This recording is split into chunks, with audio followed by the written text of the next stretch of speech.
So, mayong gabi mga kapobre adventurista. So, update tayo ko no sa ato ang biyahe ganina sa paingon nga sa norte. Medyo na tawag ginatog na mission failed ta kay ngunani ang mga naitabo. So, good morning mga kapobre adventurista. So, time check is 3:30 sa kadlawon. So, badong na ta diya sa ano sa norte. Ngit-ngit man. So, tuyog yapon ako ang tagiya sa atong sakyan nga mag-pick up si Boss Nilo. So padong namin dito sa Lapu-Lapu para mag-pick up sa tubig. Kunya ni kauman diretso na ta sa norte. So kita-kita ta diha mga kapobre adventurista. Nanata diri sa first bridge. Padong na ta mga kapobre adventurista sa Lapu-Lapu para sa mag-pick up sa tubig. Needs kayo dito sa sa mga nabiktima sa linog.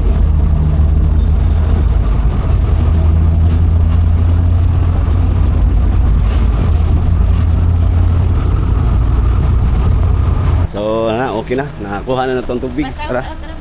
Ay, nas Ma'am Rachel. Hi, Ma'am. Good morning. Good morning. So, okay, mauna ni.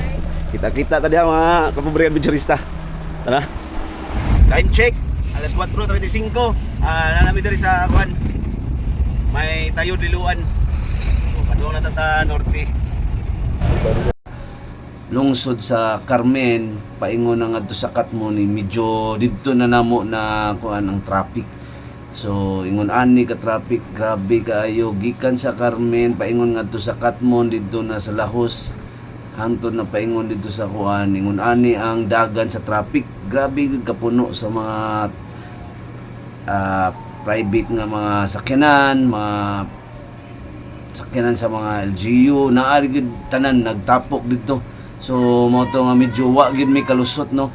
So nangita mi og mga diversion road gikan diri sa Danau, nibalik mi sa Danau paingon ngadto sa Asturias, pero maulang gyapon kay naay mga kalsada pud ngadto nga dili gid makalusot ang pareha sa amo ang gisakyan nga multicab na medyo lowered naman gud ang amo ang multicab nga gidala kang Boss Nilo. Daghang salamat day kay kang Boss Nilo no nga nangita gid ni effort gid siya nga makita gid ang tami ugdan para makalahos mi ngadto sa Tabugon to Sugod, pero wa gid mi nakalahos. So ang gibuhat namo is nibalik na lang gid mi sa agi kay delikado gid, hapit gid mi highball sad ngadto sa kuano dito sa may bukid sa Danau paingon na sa Asturias.